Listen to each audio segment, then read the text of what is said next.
Hello, I'm Kenneth A. Kinsley, and welcome to Finding the Words, the only podcast devoted to text-based art and artists.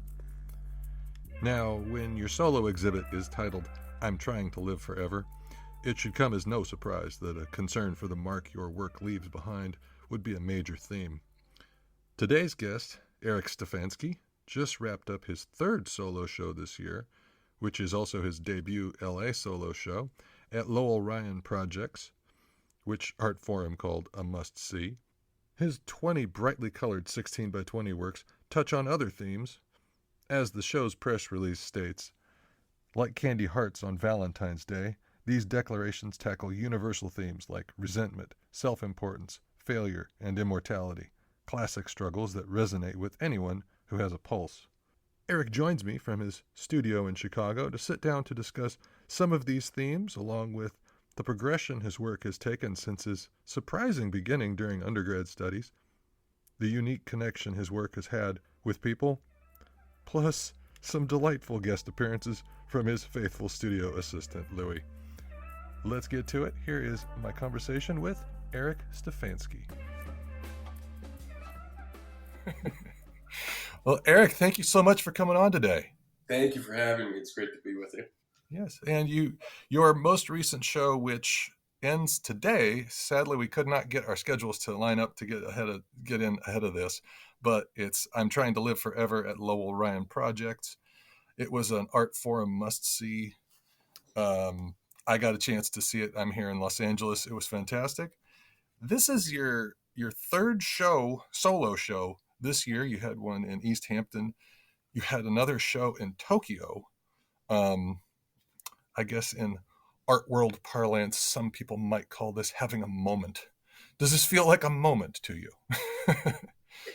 I've always worked a lot, and I keep pretty consistent hours in the studio. So I make a lot of work, and it doesn't feel like the production of the work or anything on that side has kind of changed. But there is, over the past 2 years, I mean, there's been definitely interest has definitely picked up for sure. It's definitely seems to be moving along. I became aware of you on Instagram, and you're pretty prolific on there. When you first got started, though, I was looking through your stuff on your website. You started out in business school. I did, and so I started out in business school. I studied finance in undergrad, and I came from pretty lower working class background here in Chicago. And so when I went to college, I wanted to find something that I could do that have a little bit of, I guess, just financial stability. And so, like, I was in the business school, and then about halfway through, I started. I bought a guitar. I started writing songs. I started playing little shows around Chicago, and also I found a blank painting, a blank canvas in the basement of my parents' apartment, and I started painting that way. And immediately it felt right, it felt good, and I was just engulfed with it. And so, but I was so far into the business school that it didn't make much sense for me to kind of leave at the time. And Oh, so sure. I'd be sitting in these uh, you know, upper level, math classes with a huge beard and long hair, and everyone else was in a suit. And so, but I finished in the business school, and then immediately from the business school, I went to the Art Institute of Chicago, and I studied there for a year. And that kind of like gave me a much broader kind of intro into contemporary art. And so, and then I was there for about a year, and then my wife and I, we decided what was going to be kind of next. And so we moved out east for a couple of years, and then we both went to graduate school out there. I went to the School of Museum of Fine Arts in Boston, and I was there for 2 years and then taught for a year right after. When you were growing up, was art a brand new thing for you, or was it always there, or did it just started when you found the blank canvas?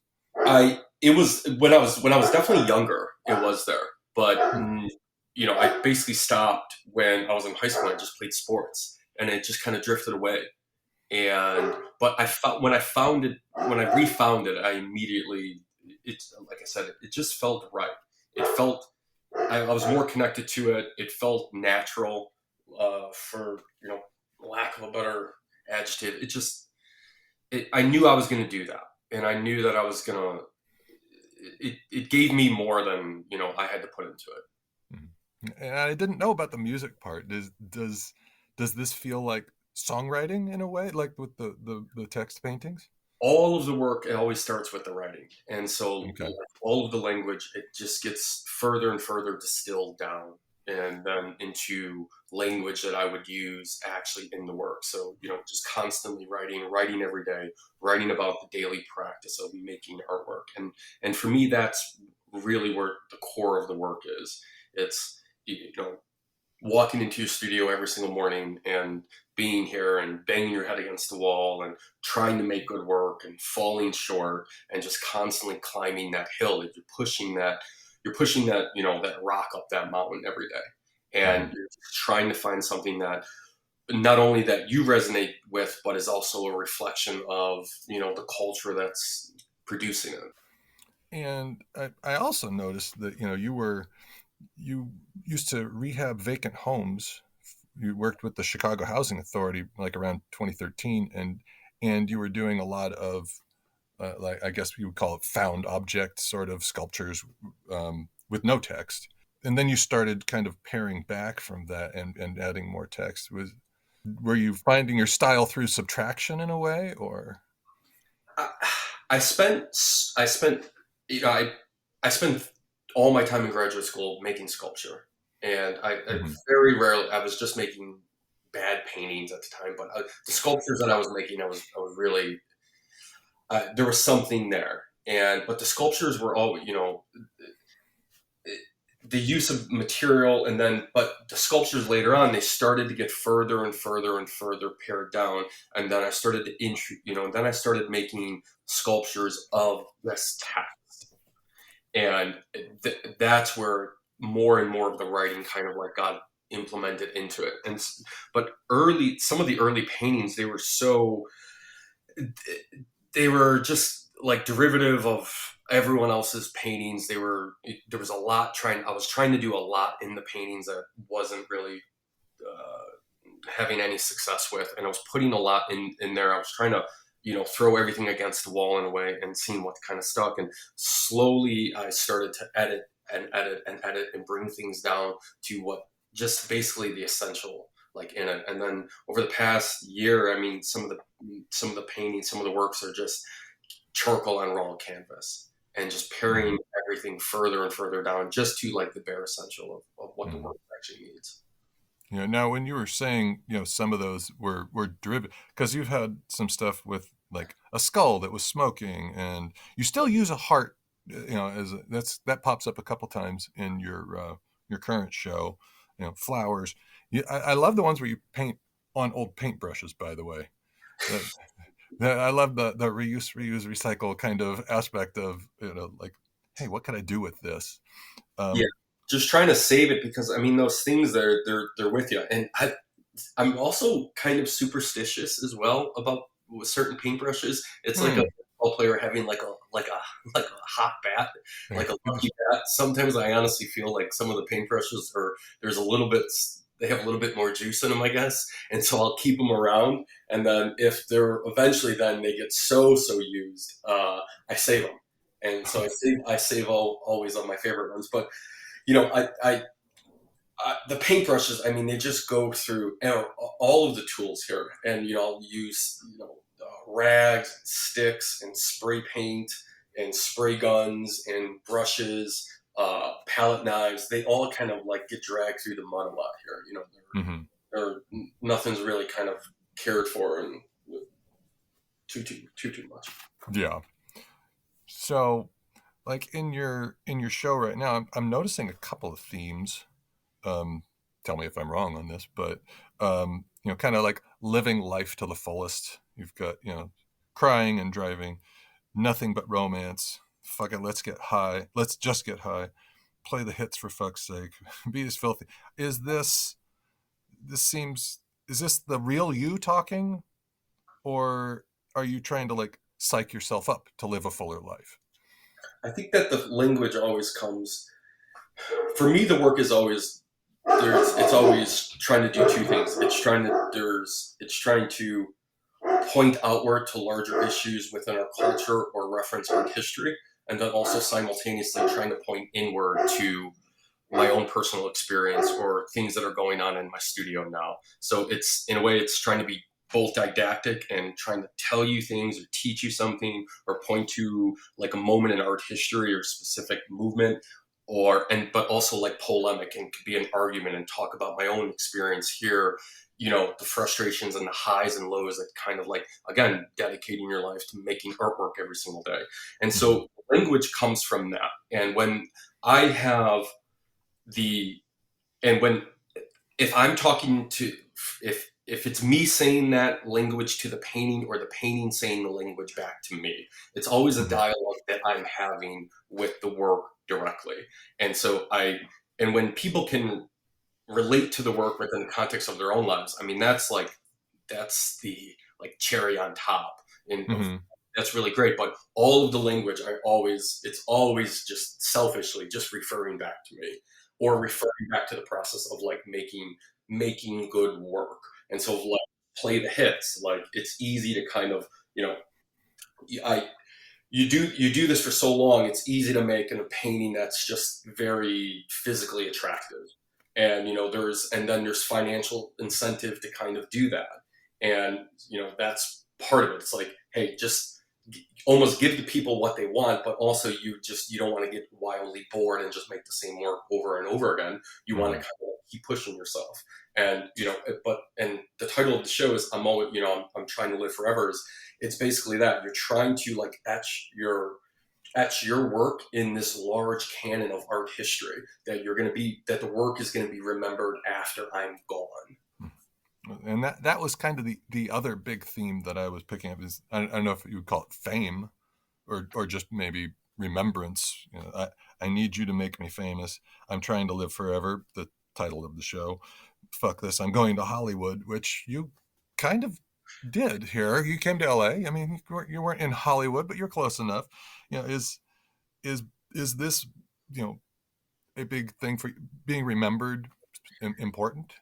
I think, like any artist, I think that if you ask, you want your work to be remembered. And it's not just you want to feel like you're adding something to the long history of this thing. And, you have to understand you have to understand what kind of came before and the movements that are happening, but also at the same time, you want to add to that.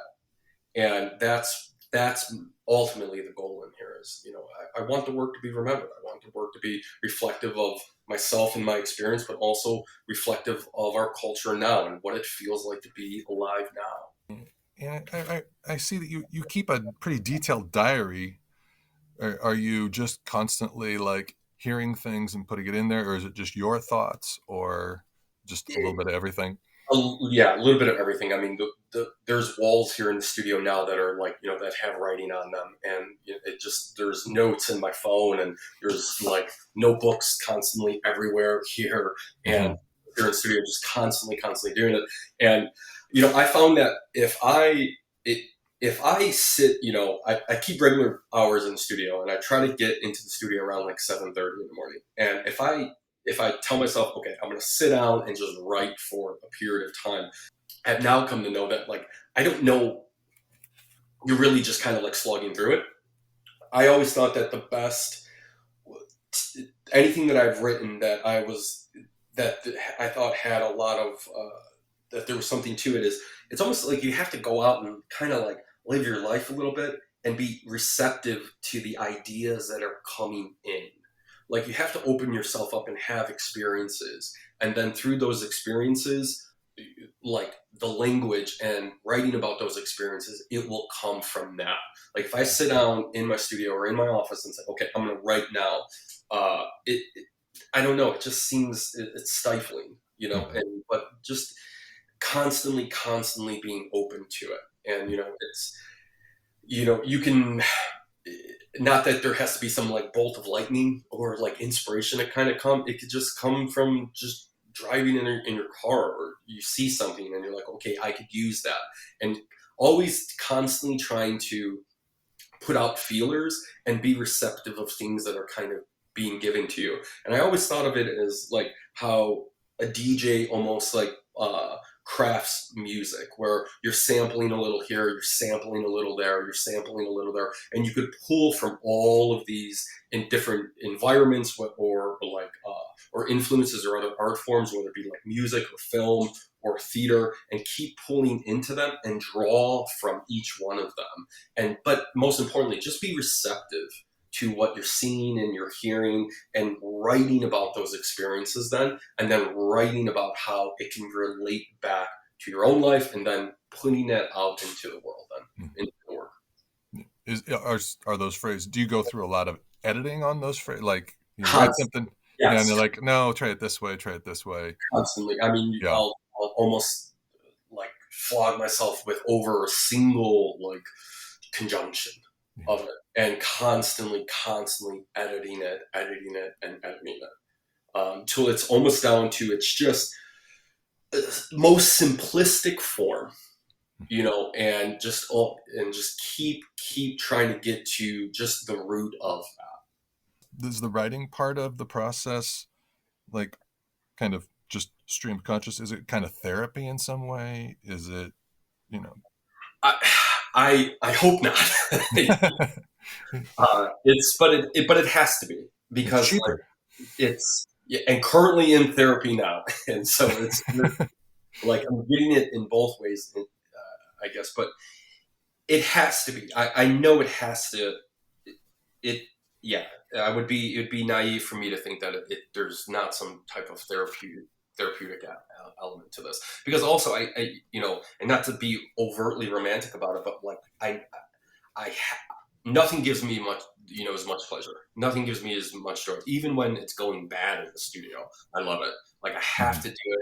And when I'm not doing it, I miss it. My wife and I, we just came back from Italy for a period, and I was out of the studio for about 9 days, and I missed it, and I need to do it. And so it is there every day for me. I have to do it. I love doing it. And so, there has to be some type of like therapeutic form to it. And also, in that writing process, you're getting out a lot of the things that, either from my past, either from my history, or just going on in your life. And my wife will see paintings that sometimes will be related to an argument or a fight that we had, or an experience that we had, and she'll always mention, she's like, that's getting pretty close, that's about there, but you try to mask it in a way where it's not so pointing to that specific experience that you're having, but also it's there in any of the language. I could kind of like, it always really points back to like a specific experience or time that I was having. Mm-hmm. So besides just the actual editing of, the rewriting of the words, how much do you go through like, sketches and studies, if you will, of a piece, or do you just, once you've got the phrase that you have nailed down, do you just go for it? No. So there's a lot of compositional choices that are made, whether just charcoal on paper, and then making those choices before I actually like start mixing paint and applying the paint actually to like the surface. Mm-hmm. Yeah, because you have a lot of different with charcoal on plain unprimed canvas. You've got stuff that almost looks like it could be a cake with so much it's thick on there with oil, acrylic. How do you say, okay, this phrase totally needs charcoal, or I gotta swipe this out of, kind of make a negative of the letters out of this one, and this one I gotta pile it on thick? How does that process happen? It's a good question. It's almost as if if the language, if I want to almost lower the volume in the work in a specific piece, I'll tend to just use charcoal on raw canvas. It lowers everything kind of down, and that is one deliberate choice. But also, if I usually try to have a juxtaposition between the language, especially if the work is if you were trying to implement some humor into the work, that choice will dictate a lot of the color choices in the work, and also the the ground, the actual surface of the work. I'll tend to use just a flat enamel or a flat acrylic paint, and then paint over it in heavy oil to kind of provide that contrast, and especially if the work is a little bit more lighthearted. Mm. How important is the typography in terms of like, because a lot of it is kind of trailing off downhill to the right. Um, how much? Yeah. I always try to imagine having painting where not to have the language just perfectly in the rectangle, Hmm. or like the square of the work. I was trying to imagine that the painting is 6 inches more on each side around, and that it's to have the language actually be bigger than the actual work, and so it's bleeding out a lot of times in there. Words will get cut off halfway in between, things like that. But also, it it, it makes the work less static. Hmm. Like it just, if you could start making those compositional choices in there, it just makes it more interesting. Yeah, because it appears very carefree and casual, and it looks instantaneous. So anytime work looks that way, it tells me you probably put a lot of thought into it. Yeah, like there's like almost every painting, there's a lot of the choices are kind of like made before that, and then and that's something that I kind of learned in that I started in graduate school. That not that if you have a complete like roadmap ahead of you of like, okay, do this and A leads to B, A leads to C, be open and receptive to like changes that are happening in the work. But as long as I have like the root of the painting kind of already in mind, I can I could then start making compositional or color choices within the work. But again, though, it always kind of starts with the language. I have to have the language kind of completely in place Hmm. and not changed, and then from that, I could start making a lot of these other formal choices in the work. And history keeps coming up a little bit. And you teach at Morton College right now, right? Yeah, I've been. Yeah. This is my ninth year teaching art history. Art history. So how much does art history play into your current work? Does your class kind of like, are you in the middle of a lecture talking about whichever artist and think, "Ooh, this, I got something here. Hang on, kids. I got to write this down. I'll be right back." I wish, but it is. It's always. I think it's always in there, and Hmm. like there's for me, it's one of the most important aspects of the work to kind of always reference art history in there, whether it be different movements or whether it be like just paint, whether it just be the materiality of the work, whether Hmm. just it's always going to kind of like relate back to that. And then there's other references though to uh, just pop culture or like film. And for instance, like Stella is a word that I've used, over and Mm. over again, and like kind of like in paintings, and that is a direct reference to Tennessee Williams and Marlon Brando screaming Stella outside that, and just again trying so hard, and and then screaming out to the heavens about Hmm. and just kind of mostly falling short. Hmm. Yeah, and that's something that kind of comes up a lot for this, like that struggle towards you know trying to keep going. Yeah, trying to join the canon of art history. Hmm. And it's a long one, and there's a lot of text painting, and but trying to find something that's new in it. Hmm. And but that's also I spend so much time like trying to input as much like critical theory or art history references, and trying to do as much as possible in that, and then it just that so much of the earlier was just it just felt stifling. Hmm. And the more that I kind of edited a lot of that more and more, and just keep the bare essentials, it started to feel fresher and more of like myself and more of like, it just felt more active. Because I know you had said before, I saw an interview with you where you said, this is a reflection on the failure, humor, sincerity that comes with being an artist. It's the reach for artistic greatness, but continually coming up short and falling on your face is a recurring theme. Does that still hold completely true? And Or would you amend that at all? Or you learned something new? That was like 6 years ago. I think I think that might always be here, Yeah. and regardless of whether, you make a really good painting one day and you feel really good, and I was like, okay, I'm this is good.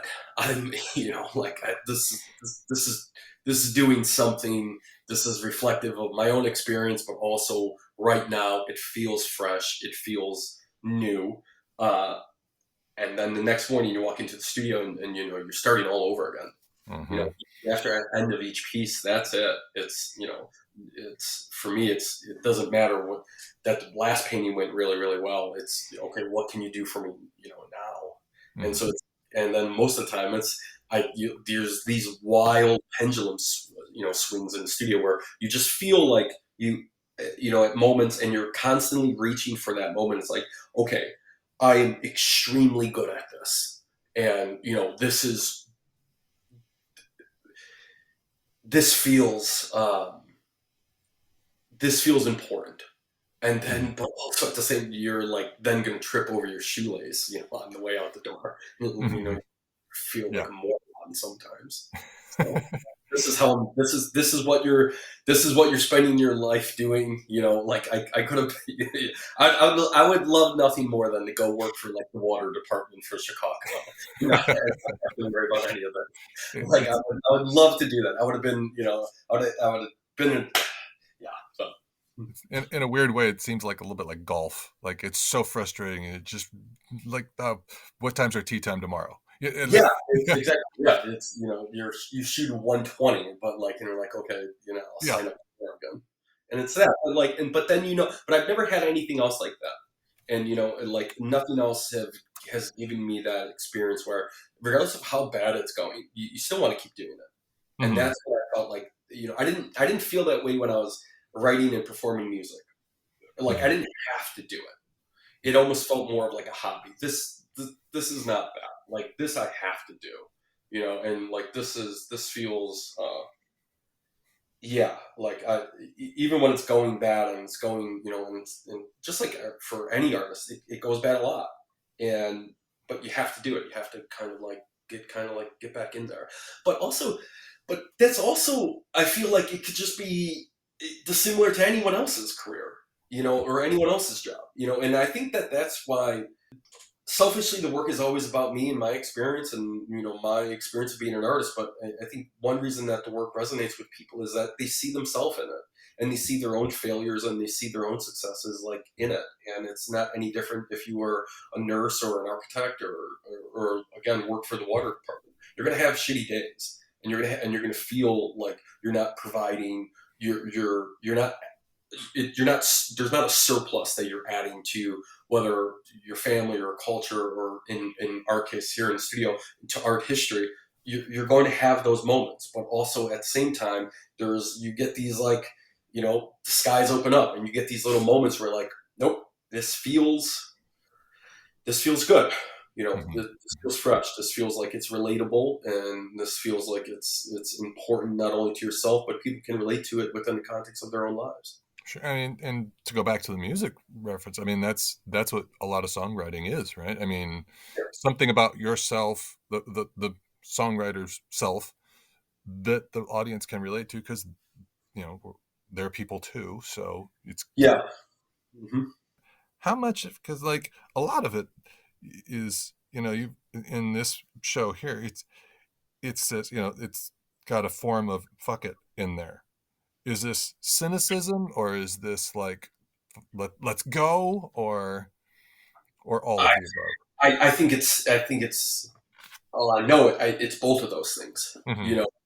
Try not to be wildly cynical about some of your failures that are going on, especially early on. I mean, like just it's not, we're not splitting the atom here, and I'm not a heart surgeon, and there's not that much at stake in it, but you have to believe almost that there is, and it's both those things. It's an exclamation of that being almost. I mean, there's elements of cynicism in that word, but it's also, again, it's an exclamation. You're Hmm. screaming that out at times, but there's a lot of joy filled in it as well. Hmm. And I also love the duality to the work, and it's used within so many different contexts. And that's, I think that's why it's always kind of like referred, kind of like keep coming back and back into the work as well. Hmm. Yeah, because it sometimes has some very serious undertones, and sometimes it's very funny, and that seems like a conscious balance, obviously. Absolutely. Yeah.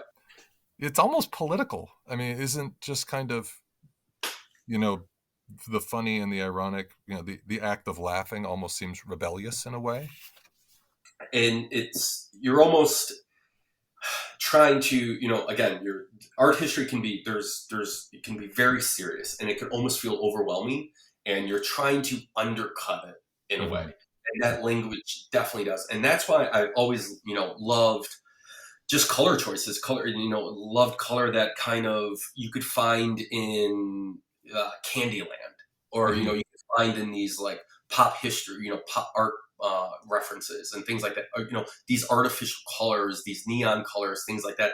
It undercuts that seriousness. Definitely of it, and so does just the word fuck. And going back to school, we were talking about history, and going to Art Institute of Chicago. You said that I read that you have said that you met artists there that elevated your conversations around painting. Is there somebody in particular that that? Yeah, there was two artists there at the time. One was a text painter, Andrew Folkowski, and I studied with him, and there was a level of criticality that kind of got raised like with him, but Mhm. also there's a painter, Jose Lerma, there, and Mm. just the like broad use of materials, references. He references art history a lot in his work as well. That work I was always really, really attracted to as well. And so, Mhm. like, but that art, like, at being at the Art Institute, that was really my first kind of opening to like contemporary art, also. And so, like, I owe that place a lot. So, Mhm. and So. but it was a big decision too, whether to go there for graduate school or to go out east. And I never lived anywhere else besides Chicago before we went to graduate school, and I felt like it was important that I needed to kind of get out of here for a little bit and see what else is kind of out there. My parents and my sister and my brother, and we all lived a few blocks from each other, and I had this very insular kind of world, and it seemed, it was very small, Mhm. and I needed to kind of get out of here for a little bit. And because I knew that if I was going to be at the Art Institute of Chicago, I was going to, like so many people that go into graduate school, you start making a lot of work that looks like your professors. And it just looks like poor ripoffs of their work. And I knew that if I went there for graduate school, I was going to make that, and I was going to come out of that SAIC machine and be here in Chicago. And I felt like it was a good idea for me to go out to Boston. And it was. I mean, it was an extremely difficult time for my wife and I both, like, just financially and personally. It was really, really hard to be there. But it kind of shaped everything that came after it. And it was a big decision to leave the East Coast and kind of come back to Chicago also at the time when we were finished. But I knew it was time to kind of get back here. Mhm. So I noticed in a post on your Instagram feed from back in May, you showed pictures of 9 different people with your work tattooed onto them. I think my favorite was there was a woman's chest, like the upper part of her chest, where she had opened my chest and placed all her tomorrows inside, in your writing from your Yeah. painting, and on either side of it she had 2 little cherubs holding a mace, looking inward, which was kind of fun. Is this the highest compliment It's you can get? such a cool. I love it so much. I really do. Like, Yeah. people send me photos of tattoos that they've gotten all the time, and I, yes, it is a great compliment. It really is. It's the know that the work that people are responding to the work with such visceral emotion that they want to have it tattooed on them it's a real compliment. I absolutely love it. Excellent. Yeah, it's that show of connection more than anything. Yeah, and I'll get messages all the time, and they'll ask, and they're like, what would you charge to have? And I was like, nothing. Go do it, and just as long send me a photo of it because I want to see it. And like, I only threw up a couple photos of it during that one post, but I've had there's been a lot of people that have kind of, that was the tip of the iceberg. Yeah, there's been a lot of them. Wow, that is cool. All right, so what's coming up on the horizon for you here? So in 2024, that's it regarding shows wise. I'm back full. We got back from Italy a couple days ago, and so yesterday was basically my full date back, and we have a show coming up in Barcelona. That's in 2025, and then another show going to be back at Lowell Ryan in LA next March. Oh, great. Yeah. So looking forward to that, but that's kind of that feels like forever. I'm sorry, back in October at Lowell Ryan. And so like a year from now. Yeah, basically a year from now, and that's gonna be a large show that we're gonna do, and that's gonna be both floors of the gallery. For this show, I only showed smaller 20 by 16 paintings, but for that one specifically, I'm gonna do much larger works that are gonna be on the first floor, probably some ceramic works or some sculptural works that are kind of gonna be in there as well. Some drawings are gonna be in there as well. I over the past year or so, I've been painting a lot of I've been using painting on shirts, jackets, pants, things like that. There's probably going to be some wares in there as well, and then some. But that feels like forever away right now. But slowly starting to percolate ideas for it. Nice. Well, we have. I'm sure you hear Lou in there. Louis trying to remind you. Don't forget. He's my oldest studio assistant. He's 8 years old. I love him so much. He's with me every day. But he's in the studio every day. So you hear him now. Is he giving you a rough time about having been gone? Yes, it was. Yeah. It was. Yeah, it's such a stubborn bastard when we got back here, dude. But it's kind of he's with me every day at work. So we spend so much time together. Mm-hmm. Nice. And so sometimes I'll take a photo of him like sitting in front of a painting and maybe giving a thumbs down or a thumbs up. Like, I don't know. Love it. All right. Well, Eric, thank you so much. Looking forward to what's coming up and the show again that you just had. I'm Trying to Live Forever, Lowell Ryan. It's closing today, but check it out online. And thank you so much. Thanks so much for having me. It was really, really great to spend this afternoon with you. And that's it for this episode. A big thank you to Eric for taking the time to be on with me today, as well as Mike and Virginia at Lowell Ryan Projects for welcoming me in the other day and for all their assistance, as well as to you for listening, and to Louie for being a good boy. That's it. I'll see you next time. Thank you.